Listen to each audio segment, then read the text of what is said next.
Ողջույն սիրելիներս, բարի գալուս Ծահականուշի խոհանոց,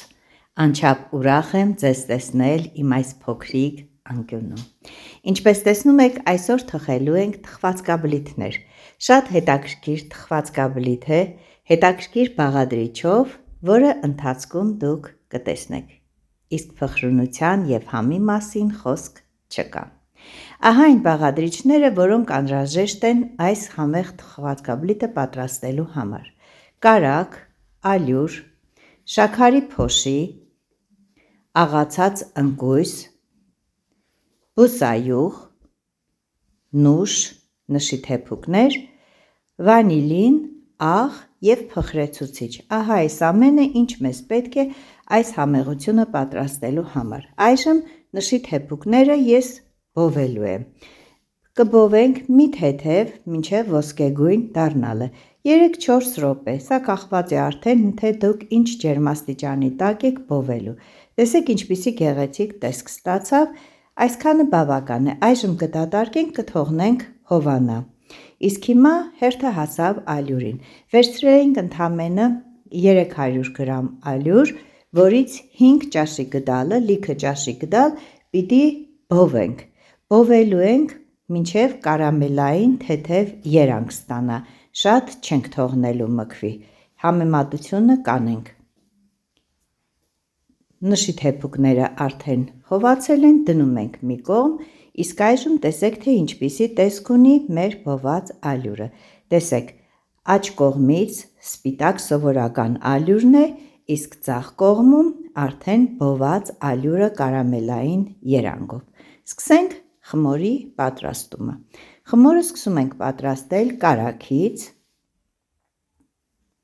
Կարագը սենյակային ջերմաստիճանի է, ինչպես տեսնում եք, շատ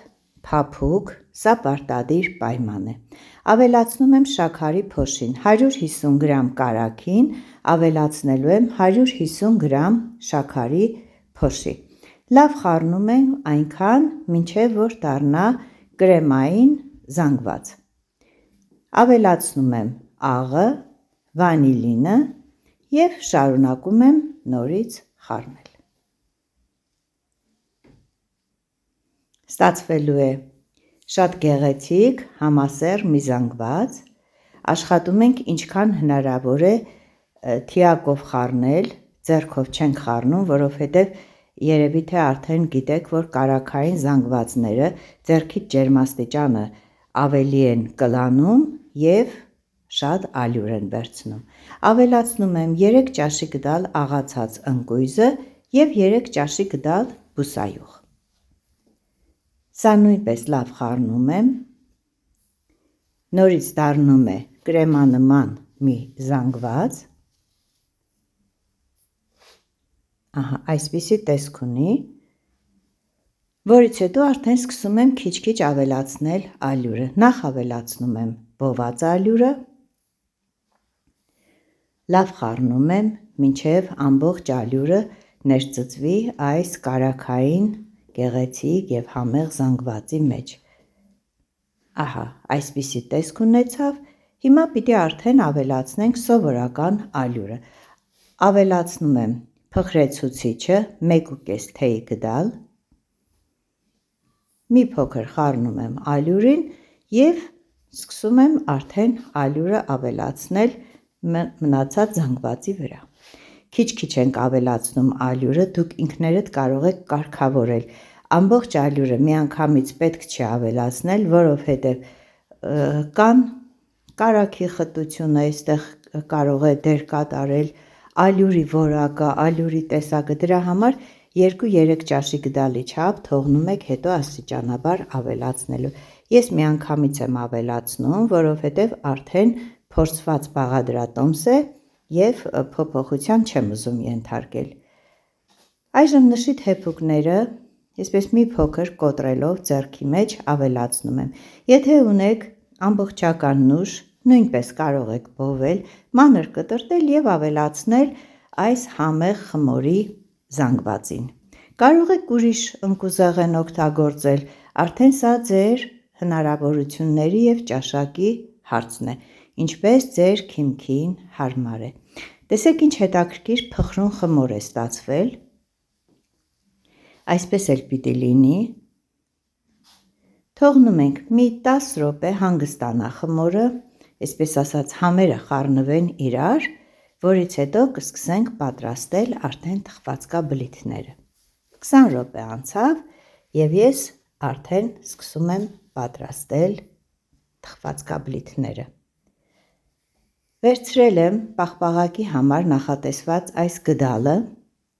և սրանով պիտի ձևավորեմ թխվածքա բլիթները։ Ճիշտն ասած, մտածեցի և միաչափ կստացվի, և համաչափ, և գեղեցիկ տեսք կունենա։ Եթե չունեք, կարող եք որևէ գդալով փորձել ձևավորել, բայց սրանով շատ հարմար է։ Միանգամից կիսաշրջանը, կիսագունդը, այսպես ասած, գեղեցիկ հայտնվում է ձեր ձեռքերում։ Այսպես շարունակաբար պիտի բոլոր գնդիկները պատրաստենք և շարենք տապակամանի մեջ։ Անպայման տապակամանի մեջ կդնեք յուղաթուղթ կամ սիլիկոնե գորգ, ինչի վրա որ հարմար եք գտնում թխելը։ Ահա այսպիսի գեղեցիկ կիսագնդեր առաջացան։ Այժմ շարում եմ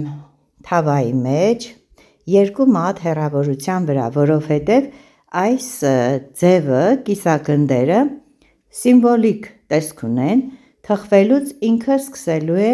նստել և փոքրիկ շրջանների է վերածվելու, այնպես որ այս գնդիկները այլևս չենք տեսնելու։ Ստացվեց 12 գնդիկ և մի փոքր, եթե մի քիչ ավելի խիտ փորձեի սեղմել, գուցե այդ մի կտորն էլ տեղավորեի, բայց թող այսպես լինի։ Թխեցինք 170 աստիճան տաքացված ջեռոցում 20 րոպե։ 20 րոպեից հետո մեր թխվածքա բլիթները այսպիսի հետաքրքիր տեսք ունեցան։ Ճաքած, համեղ, փխրուն, իսկ թե ինչպես են բուրում, դա միայն պետք է զգալ։ Ահա սիրելիներս, այսպիսի գեղեցիկ և շատ համեղ թխվածքա բլիթներ ստացվեցին, երևի թե արդեն պատկերացնում եք բոված ալյուրը ընկույզի և նուշի հետ ինչպիսի բույր պիտի ունենա։ Դե ինչ սիրելիներս, ես ձեր հետ կիսվեցի իմ այս համեղ բաղադրատոմսով, թխեք ինքներդ, փորձեք, վստահ եմ կհավանեք։ Իսկ ինձ մնում է ձեզ բոլորիդ մաղթել խաղաղություն և ամենայն բարիք։ Ցտեսություն, մինչ նոր հանդիպում։